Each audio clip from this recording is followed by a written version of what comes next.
liberal billionaire George Soros donated hundreds of thousands of dollars to a campaign looking to sabotage British voters' 2016 decision to leave the European Union. Soros Foundation stating the grant was, quote, to support British groups striving to ensure that this crucial debate is not shut down. But wasn't the debate decided when a majority of voters chose to leave the EU? Here to weigh in, former UK Independence Party leader and Fox News contributor Nigel Farage. Nigel, it's no surprise to you that someone like George Soros would try to undermine the will of the people to pursue his open borders agenda. What do you make of the most recent attempt? No, it's no surprise at all. In fact, I've been saying since 2011 that we all need to wake up to who George Soros is and how big his organisation is, and just get a handle on this. You know, his Open Society Forum has received $30 billion, not million, $1 billion. This is the biggest political campaigning organisation the world has ever seen. He has got an agenda, and there's nothing illegal in that, but he doesn't believe in what he calls nationalism and what I would call nation-state democracy. And Brexit was about saying we want to govern our own country and make our own laws. And this man, OK, so far we've discovered about $1 million that he spent on various organisations that want to overturn the Brexit result. I suspect that's the tip of the iceberg.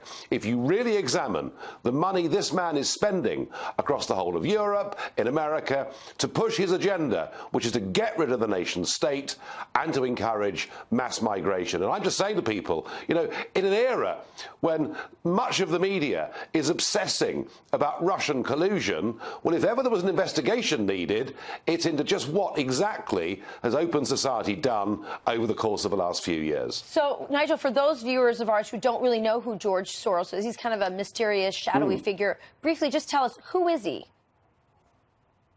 Well, he's an 87-year-old. He was born in Hungary and lived as a child through the bad times there under Nazi rule. He came to the West, initially to London, then to New York. He's been in New York for the best part of 50 years. I mean, to be fair to him, he is one of the most successful stock market investors history has ever seen. You know, he's made tens of billions getting call after call right. So he's clearly a very clever man with a big political agenda. And there's nothing wrong or illegal in that. But as I say, normally, you know, wealthy people might put a few $1 million into what they believe in, whether it's the Democrats or whether it's the Republicans or whatever it may be.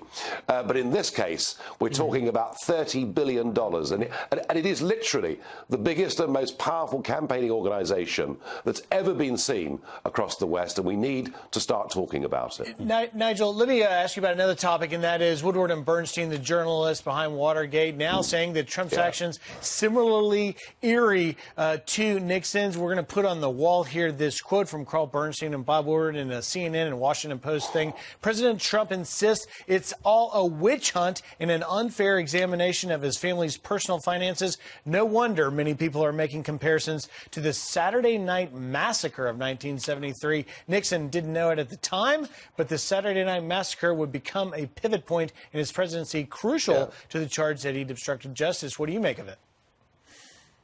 Well, what I make of it is this investigation has been going on now for a very long time.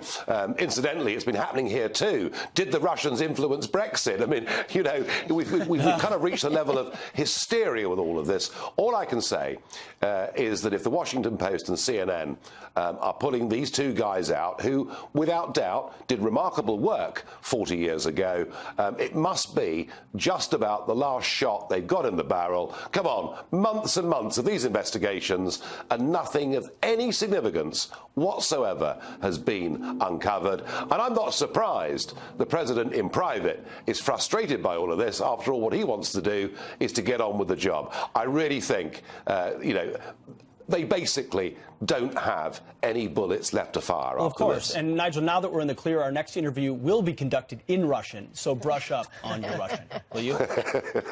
Thank you, sir. Thank you. Good to talk to you always. Thanks, Nigel. Appreciate it.